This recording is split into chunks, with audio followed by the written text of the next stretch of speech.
ત્યાંના ઉમરપાડા વિસ્તારના એક સરપંચ, મહિલા સરપંચ, તેમણે કહ્યું હતું કે સાંસદ આવે કે ગમે તેટલા મંત્રીઓ આમના સમર્થનમાં આવે છતાં પણ એક ઇંચ પણ અમે જમીન નહીં આપીશું, તેવું પણ એમણે કહ્યું હતું.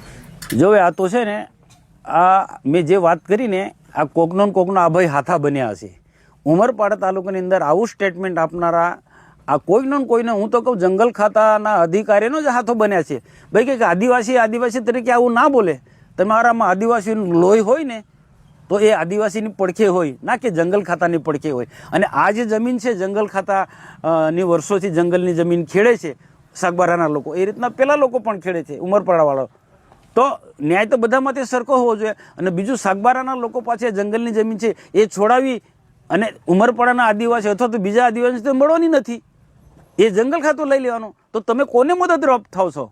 તમે મદદરૂપ આદિવાસીને થાવ એ મારી અપીલ છે. આ જે સ્ટેટમેન્ટ આપે બધાને જોયા છે, પણ એમને કોઈક પ્રકારની એમને કોઈક ઉશ્કેરણી કરતું હશે, એના કારણે આવું બોલે છે. મારી બે હાથ જોડીને વિનંતી છે કે આવું સ્ટેટમેન્ટ આપનારા એ સરપંચો હોય કે બીજા ઉમરપાડા તાલુકાના કોઈ પણ આગેવાનો હોય કે તમે આદિવાસી તરીકે બધા ભેગા થાવ, આદિવાસીઓના પ્રશ્નોમાં આપણે બધા એક થઈને આદિવાસીઓના પ્રશ્નો ઉકેલે. આજે આ જંગલનો જમીન પ્રશ્ન છે, કાલે કે જાતિ અંગેના પ્રમાણપત્રોમાં પણ આ જો પ્રશ્ન આવવાનો છે. મને ખબર છે કે આવનારા દિવસોમાં જાતિ અંગે જે ખોટા પ્રમાણપત્રો વાળો મુદ્દો પણ આવનારા દિવસોમાં આવવાનો છે. તો આ પ્રશ્નો પણ આપણે બધા ભેગા થઈને ઉકેલવાનો છે.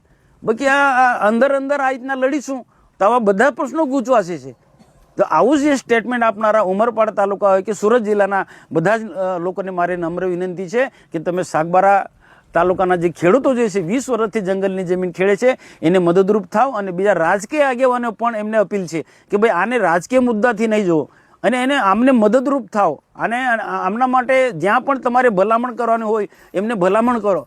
અને જે બીજા કોઈક પણ જે ભાજપવાળા હોય, કોંગ્રેસવાળા હોય કે આમ આદમી પાર્ટીના બધા જ નેતાને મારી અપીલ છે, કોઈનું નામ નથી લેતો, કે આ આદિવાસી જે સમાજ છે સાગબારા તાલુકાનો એ 10-12 ગામો છે, એક બે ગામ નથી. હું તો કે એક જ વ્યક્તિ કેમ હતો?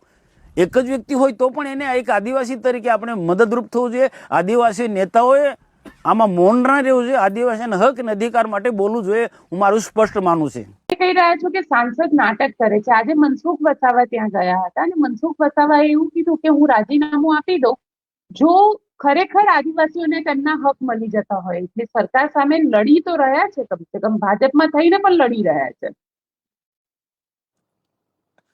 બેન, મારે એવું કેવું છે, મારી માં રસોઈ પીરસે અને એનો દીકરો હું ભૂખો મરું.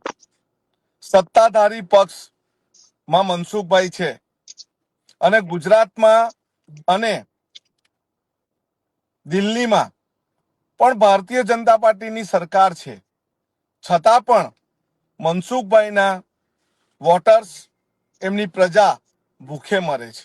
તો એનો મતલબ એવો કે મનસુખભાઈનું, દર્શનાબેનનું મુખ્યમંત્રી સાંભળતા નથી.